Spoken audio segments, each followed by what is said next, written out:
Hello, and welcome to StopFake News. I'm Zoe Ripecky, and I'm a Fulbright Fellow here in Kyiv. I'm pleased to be this week's guest anchor for StopFake News.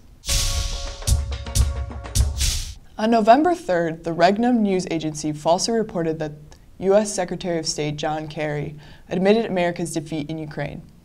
In their piece, the agency also claimed, Washington affirmed that Ukraine should be a federal state, the point that Russia has been insisting on since 2014 and that was supported from August 2015 by the EU. Indeed, Kerry did give an interview on November 2nd during a visit to Kazakhstan, during which he discussed the necessity of a special status for Donbass. However, the main points expressed by Kerry fully conform with the Minsk agreement, which makes no mention of the federalization of the country. Assistant Secretary of State Victoria Nuland reiterated this position while in Kyiv on July 16th and specified that the U.S. does not support the federalization of Ukraine. Ukrainian and Russian media have been falsely reporting on a new draft law that would require prison sentences for those who criticize Ukrainian government officials. In reality, such an initiative was put forward months ago, but was quickly squashed by Ukraine's parliament. The Anticorps website reported, a draft law providing for imprisonment for up to 3 years for criticism against authorities has been registered in the Ukrainian parliament.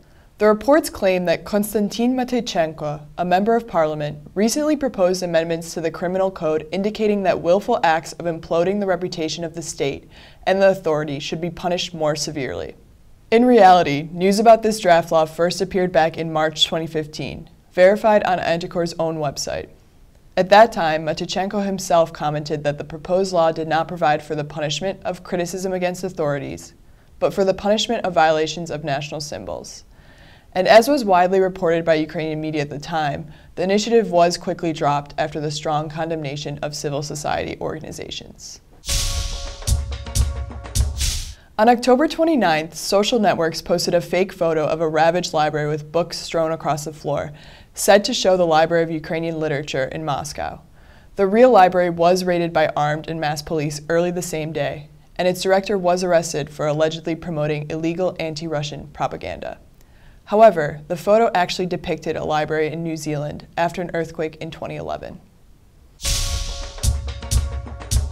And now, a real news item. On November 3rd, speaking before a subcommittee of the U.S. Senate Foreign Relations Committee, Leon Aaron, resident scholar and director of Russian Studies at the American Enterprise Institute, made the following comments about StopFake and the role that civil society can play in the fight against Russian propaganda. Somebody mentioned here, I think Peter, civil society is a huge resource. This group that I mentioned, StopFake, in Ukraine, in Kyiv, is one of quite a few that go after the Russian propaganda. And these people actually go, and Ukrainian journalists, they go on the ground and they interview people.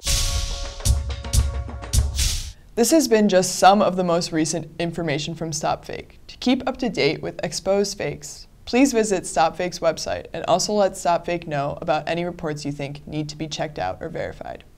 I'm Zoe Ripecky, and I'm pleased to have presented you with some of this week's news and exposed fakes.